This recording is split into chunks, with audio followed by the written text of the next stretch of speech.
Thank you, and good afternoon.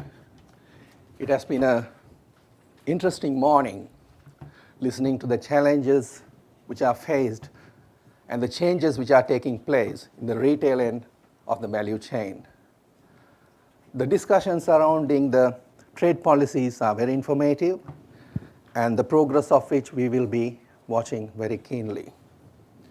In the sourcing arena, the conflict of interest among the different value chain partners, the different benchmarks which are used in selecting supply base, and differing trade policies are creating an uneven playing field on one side, and to some extent, unreliable supply base.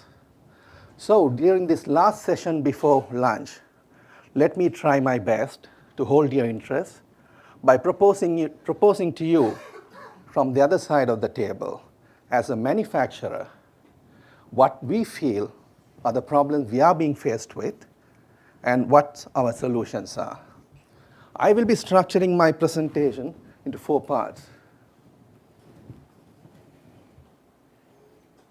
One is about today's sourcing landscape, the tipping point, how to manage the equation, third, and fourth, my personal experience and what we are doing in Sri Lankan apparel to face the challenges.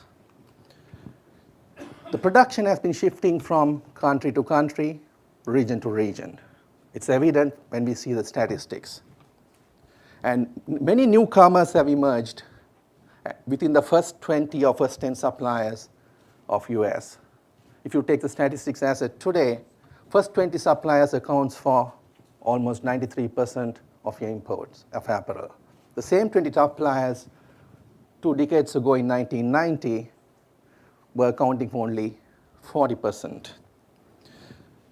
Many leading suppliers from 1990 have faded away, including Hong Kong and other developed countries. China is continuing to have the lion's share with 38%. And despite all odds and whatever difficulties which you are talking about, there is no doubt China will continue to be a dominant player in the apparel industry and production many years to come. But one thing which is getting very clear, there are not going to be, with all this shift taking place, there are not going to be any new countries entering the supply base, which is very clear. All the migration which has taken place is settled, and there will not be, in my opinion, any new countries emerging. Let's go a little bit deeper into the manufacturers of those countries. We as manufacturers, we had been facing a rising cost of production year on year for the past several years. The cost of production increases comes from 2 angles. One is from the local inflation which we have, the others from taking on more and more value-added work which is done by our customers in the past. It could be in the front end, in the product development area, or it could be in the back end, in the quality control and the other areas. But despite our cost going up year on year, we have not seen a corresponding increases in the selling prices. Selling prices are dropping. So which has created another scenario. And I believe there will not, so the garment apparel industry is becoming a very low margin business. So we do not see there will be any new manufacturers entering this business anymore. It's very unlikely in the manufacturing side there will be new manufacturers entering. But there will be growth. The growth will come from the existing manufacturers who will be expanding in their countries or in offshore production. And that is going to be the reality of the future. There may not be any new countries emerging, and there may not be any new manufacturers entering the market. I believe we have reached a tipping point.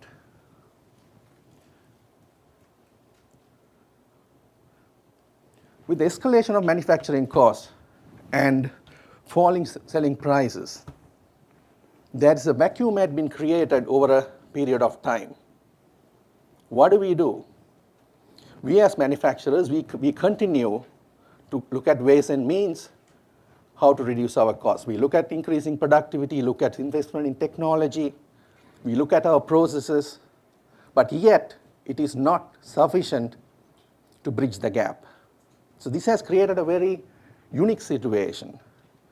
So this unique situation which has created, in our belief, led into 4 types of different manufacturing models being created in the world. The first model being, there are a group of manufacturing countries who depend on government subsidies of their countries. The subsidies could come in the form of direct export rebates, indirect reimbursements, or it could be the currency manipulation. That's one type of group. The second comes on a low-cost, low-wage regime. Due to the abundance of labor pool available in those countries, and apparel industry manufacturing is labor-intensive, they will be able to offer low-cost, low-wage production, which will have other consequences. The consequences could be on compliance standard, unable to pay decent wages, which will eventually at some point of time will affect the brand's images. The third group depends on free trade agreements. Here, the difference is, here the gap is bridged by the taxpayers of the importing countries. Unlike in the first 2 models, the taxpayers of the importing countries pay for the gap which had been created.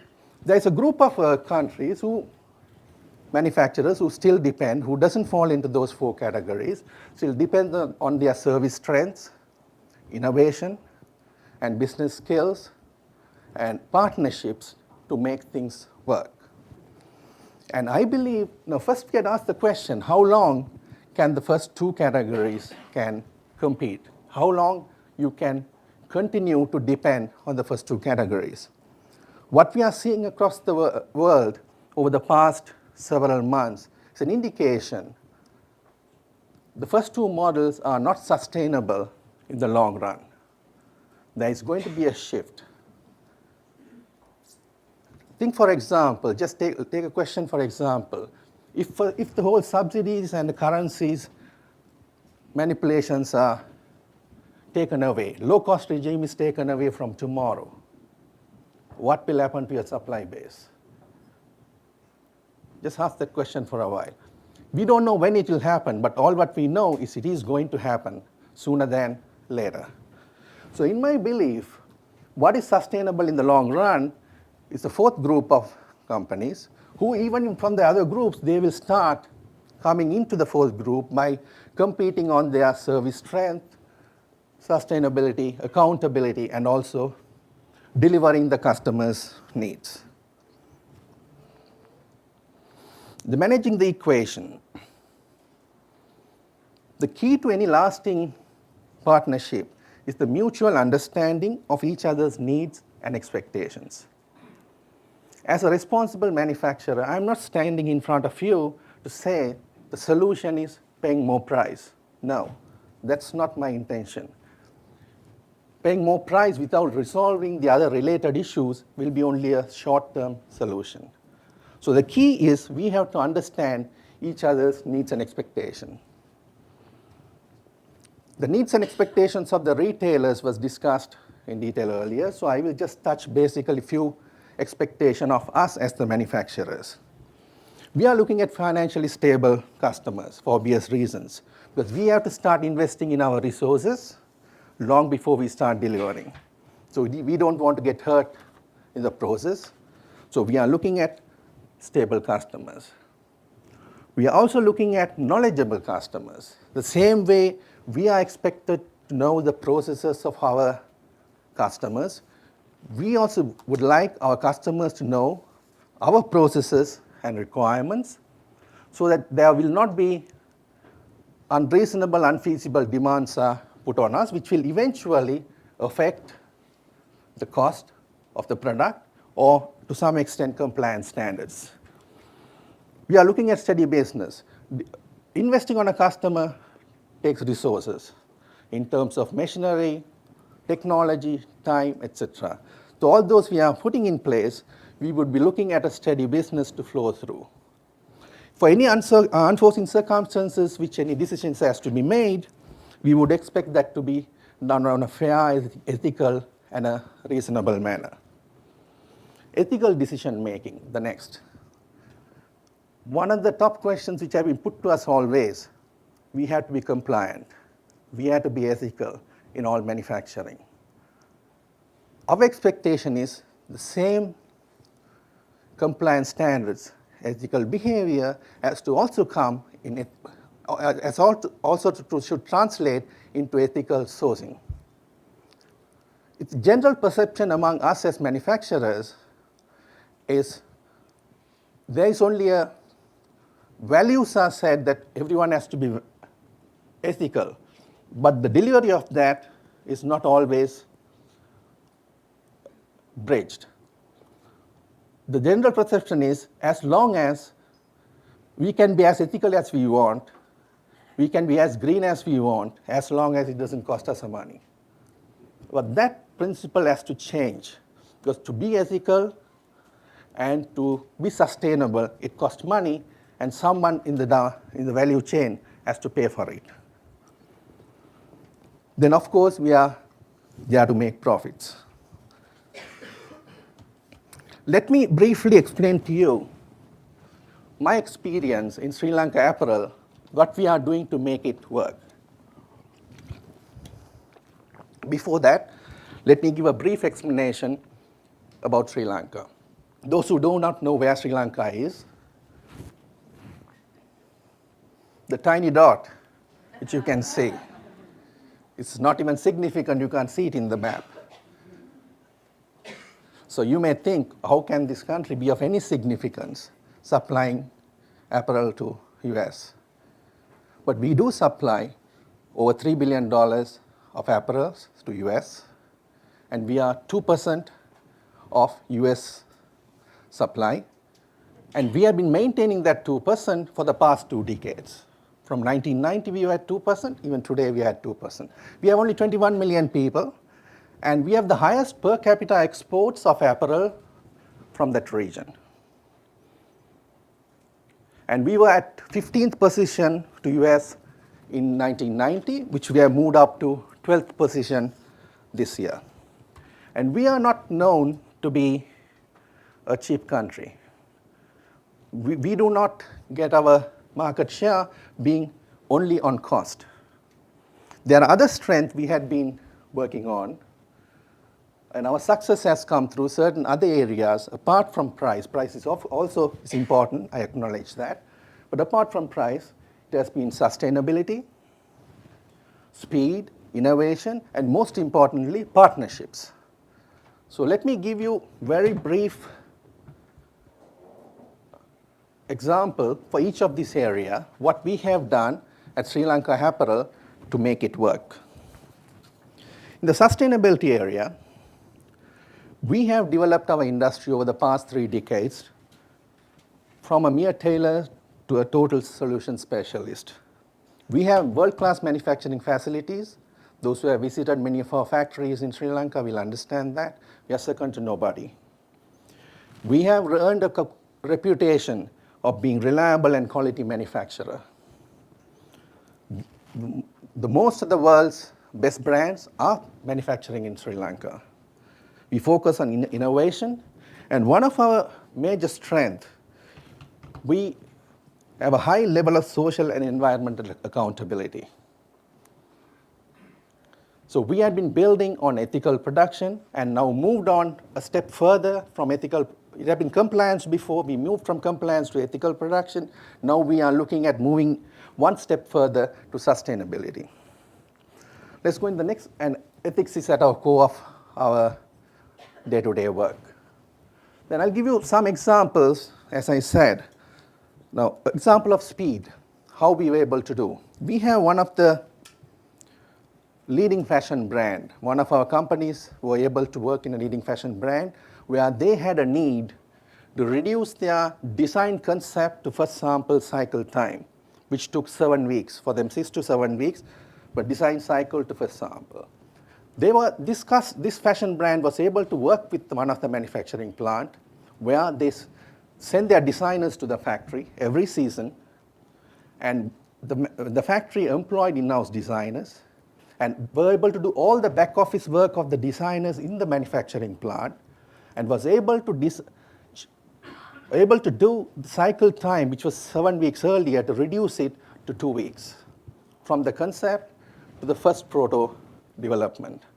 And this happens every season, and this particular manufacturer became the sole supplier for this category of item in the world. So that is something where empowerment and partnership, empowerment and partnership delivering speed is one example of many. We have another manufacturer who was working on innovation. There are many examples of innovation in process, but I will just touch on you within the time available, one example on innovation of product, where one of the manufacturer was able to work with the existing supply chain partners using the existing technology, silicon technology, was able to improve on it to give better characteristic for the swimsuit, and which they of course patented it. And some of the customers and retailers have embraced this technique, and they have seen results. This again, collaboration among supply chain partners in delivering an innovative product. There is one more example I will touch before I go to the final session. It's on a partnership. One of the largest retailer from UK, he's sourcing from Sri Lanka for over 25 years. Almost 21% of the apparel production is sourced out of Sri Lanka, second only to China.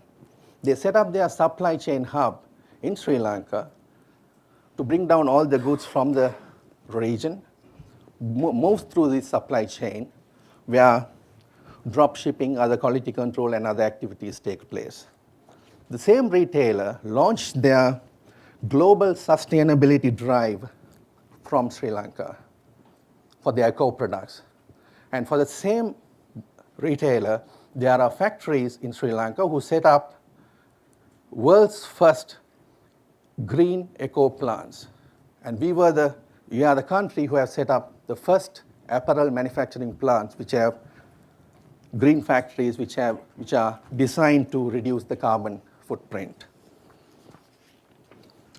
Finally, ladies and gentlemen, let me just wrap it up with what we see from Sri Lanka Apparel and my perspective, what is the future? How we can get into the future. In my belief, for any successful partnership, there has to be strategic alliance. Any transactional partnerships or businesses are not going to be the way forward. So what I believe is required is the ability to find the correct business partner in the correct region and in collaboration. I think these are same issues which were spoken by earlier speakers as well. And all these three has to come, just independently these three will not work. It has to come with transparency and trust. As long as these are established, that will be the future. There are many brands even in Sri Lanka right now work on this basis. And I believe those who have figured it out, how a strategic alliance could be worked out, are the winners in the current marketplace. So all these, if these are correct business partner, correct region, collaboration, transparency, and trust, will definitely lead to strategic alliance. And I believe this is the way forward. And I would like to conclude, ladies and gentlemen, by saying we are at Sri Lanka Apparel ready to deliver this promise. And we expect every partner in the value chain to keep this in their highest priority, because this is the way forward. I conclude at this point, and I will open for any questions which you may have. Thank you.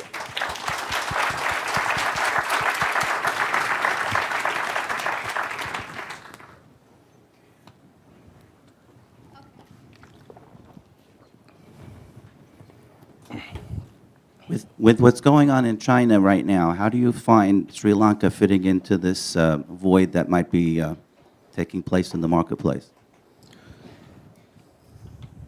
Now, as I said, now Sri Lanka is not a country who will depend, whom anyone can place order only on price. Whether it's what's happening in China or elsewhere, I believe Sri Lanka has a strength to deliver a total solution. So the strength of Sri Lanka comes in not on just making a cut and sewn garment and delivering it to the stores for one season. It has to be a partnership where a manufacturing facility can work with a brand in partnering with them to give a total solution where it will also bring in speed, innovation, along with price. And I'm sure we will be able to do that. And China will anyway continue to be one of the dominant players. I don't think it's going to change. But Sri Lanka has everything to offer to be the second alternative. That's what I believe. Yes. Yes. Can you comment on the developments that you have in Europe and the future of the GSP program in Europe? Because that perhaps sends one message that might be different than some of the other messages that we've seen come out of Sri Lanka. So I'm just curious if you can comment on what led up to that, or whether you see that getting Sri Lanka getting that GSP status back again. You're talking about European GSP? Europe. Okay.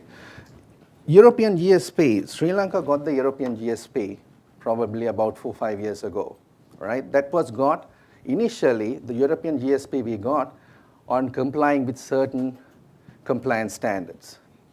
And when we got the GSP Plus, mainly it was due to labor and other business-related compliances. And we were benefiting from that. But subsequently, as many of you know, Sri Lanka had a war. We had a war which was just ended last year. So during the time of the war, the focus shifted where the European Union brought in not only the labor and compliance standards, they brought in the human rights standards and linked it to the GSP Plus.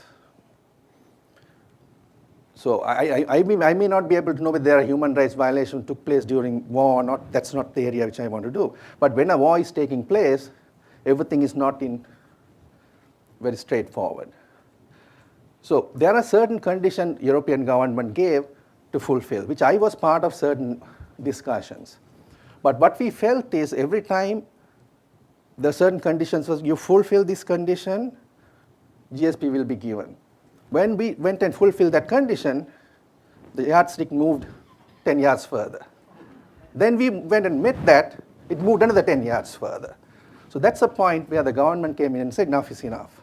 There seems to be not a genuine reason for this GSP. And they said, no, we don't want to go in that directory.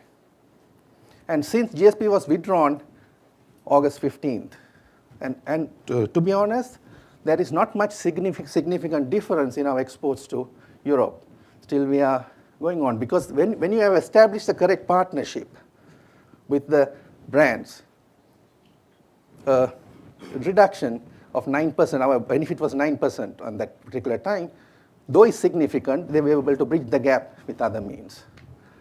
So if you're asking me whether we will get the GSP Plus back again, I think the Sri Lankan government has made a decision not to reapply because of what they faced.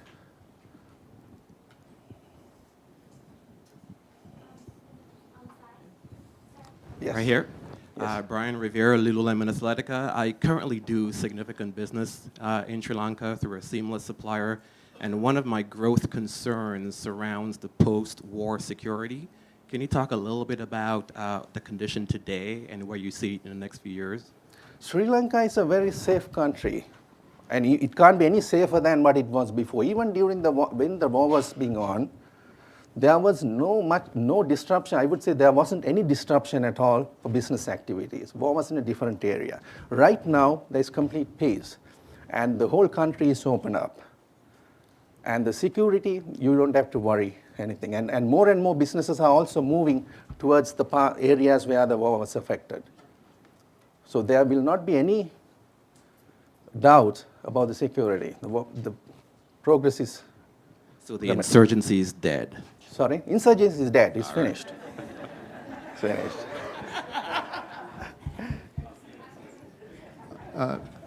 Is there any plan of making any zones or incentives in the land left by the Tamil? Who is asking the question? Is there any plan to rehabilitate the Tamil zone by putting up apparel factories or something like that? Or Yes, giving yes. In the areas where the